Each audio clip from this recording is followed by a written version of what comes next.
بسم اللہ الرحمن الرحیم۔ شروع اللہ کے نام سے جو بڑا مہربان نہایت رحم فرمانے والا ہے۔ السلام علیکم ورحمۃ اللہ وبرکاتہ۔ دوستو، حضرت جابر رضی اللہ تعالیٰ عنہ فرماتے ہیں کہ آپ صلی اللہ علیہ وآلہ وسلم نے ایک دفعہ گھر سے باہر تشریف لا کر فرمایا، ابھی ابھی میرے دوست حضرت جبرائیل علیہ السلام تشریف لائے تھے اور یہ فرمایا، پچھلی امتوں میں سے اللہ کا ایک بندہ اپنے گھر بار، عزیز و قارب، مال و دولت سب کچھ چھوڑ کر سمندر کے بیچ میں پہاڑ نما ایک ٹیلہ تھا، اس میں جا کر عبادت کرنا شروع کر دی۔ وہ سمندر اتنا وسیع تھا کہ اس ٹیلے کے ہر جانب 4,000 فرسخ دوری تک سمندر تھا۔ وہاں پر کوئی کھانے کی چیز نہ تھی اور سمندر کا پانی بالکل نمکین تھا۔ اللہ تعالیٰ نے اپنے فضل سے اس میں ایک انار کا درخت اگا دیا اور انگلی کے برابر میٹھے پانی کا چشمہ جاری کر دیا۔ یہ عابد دن رات 24 گھنٹے اپنی عبادت میں گزار دیتا تھا اور 24 گھنٹے میں انار کا ایک پھل کھا لیتا تھا اور میٹھے پانی کے چشمے سے ایک گلاس پانی نوش فرما لیتا۔ اسی حالت میں 500 سال گزر گئے۔ 500 سال کے بعد جب اس عابد کی موت کا وقت آیا تو اس نے اللہ تبارک و تعالیٰ سے یہ دعا مانگی کہ سجدے کی حالت میں اس کی روح پرواز کر جائے اور اس کے نعش کو مٹی وغیرہ ہر چیز پر حرام کر دے اور قیامت تک سجدے کی حالت میں صحیح و سالم رہے۔ اللہ تعالیٰ نے اس کی دعا قبول فرما لی۔ سجدے کی حالت میں اس کی موت ہو گئی اور اللہ تعالیٰ نے وہاں ایسا انتظام کر رکھا ہے کہ قیامت تک وہاں کسی انسان کی رسائی نہیں ہو سکتی۔ دوستو، قیامت کے دن اس عابد کو اللہ کے دربار میں حاضر کیا جائے گا تو اللہ پاک فرشتوں سے فرمائے گا کہ میرے اس بندے کو میرے فضل سے جنت میں داخل کر دو۔ تو وہ عابد کہے گا کہ اے میرے رب، بلکہ میرے عمل کے بدلے جنت میں داخل کر دیجئے، کیونکہ میں نے 500 سال تک ایسی عبادت کی ہے جس میں کسی قسم کی ریاکاری کا شعبہ بھی نہیں ہے۔ اللہ تعالیٰ پھر فرمائے گا کہ میری رحمت سے داخل کر دو۔ تو یہ بندہ کہے گا کہ میرے عمل کے بدلے میں داخل کیجئے۔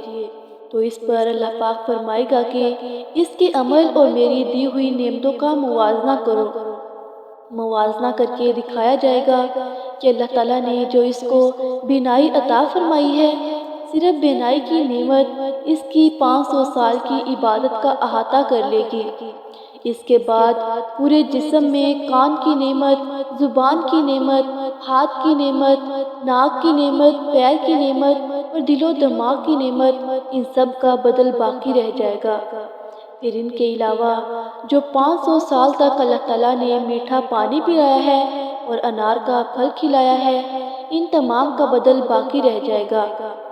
تو اللہ پاک نے فرمایا ہے کہ اس کی 500 سال کی عبادت تو صرف ایک نعمت کے بدلے میں ختم ہو گئی، ہماری باقی نعمتوں کا بدل کہاں ہے؟ لہٰذا اس کو جہنم میں داخل کر دو۔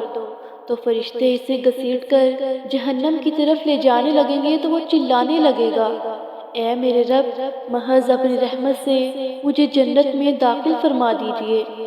اللہ کی طرف سے کہا جائے گا کہ تجھے تو اپنی 500 سال کی عبادت پر بڑا ناز تھا، اب تیری عبادت کہاں چلی گئی؟ اور خطرناک سمندر کے بیچ میں نے تجھے انار کے پھل کھلائے اور 500 سال تک مسلسل میٹھا پانی پلایا، میری ان نعمتوں کے بدلے تم کیا لائے ہو؟ تو وہ کہے گا کہ اے اللہ، آپ اپنی رحمت سے مجھے جنت میں داخل فرمائیے، آپ کی رحمت کے بغیر کچھ بھی نہیں ہو سکتا۔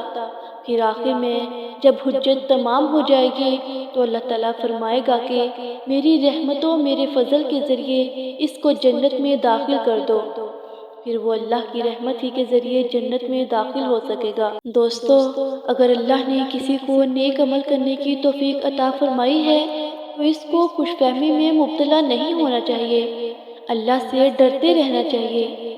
یہ جو اللہ نے موقع عنایت فرمایا ہے، یہ بھی اللہ کی طرف سے بہت بڑا انعام اور توفیق ہے۔ اگر اللہ کی طرف سے توفیق نہ ہو تو موقع ہونے کے باوجود انسان عمل نہیں کر سکتا۔ پیارے دوستو، مسلمان ہونے کے ناطے ہمیں چاہیے کہ ہم تمام اسلامک ویڈیوز کو، تمام اسلامک چینلز کو سپورٹ کریں۔ اچھی بات سننا اور اسے شیئر کرنا بھی ایک طرح سے صدقہ جاریہ ہے۔ ہو سکتا ہے کہ آپ کا 1 منٹ، آپ کا تھوڑا سا وقت کسی کو اچھے کام کی طرف راغب کر دے۔ کائنڈلی پیارے دوستو، اسلامک چینلز کو سپورٹ کیا کریں۔ ایک سبسکرائب بٹن دبانے سے کسی کو نیکی کی طرف آپ سپورٹ کر سکتے ہیں۔ آپ کا اچھا کومنٹ دوسروں کے جذبے کو مزید بڑھا سکتا ہے، اور بے شک نیکی کی بات پھیلانا بھی صدقہ ہے۔ دوستو، جہاں رہیں خوش رہیں، آباد رہیں۔ اللہ تعالیٰ آپ کو ہمیشہ اپنے حفظ و ایمان میں رکھے۔ آمین ثم آمین۔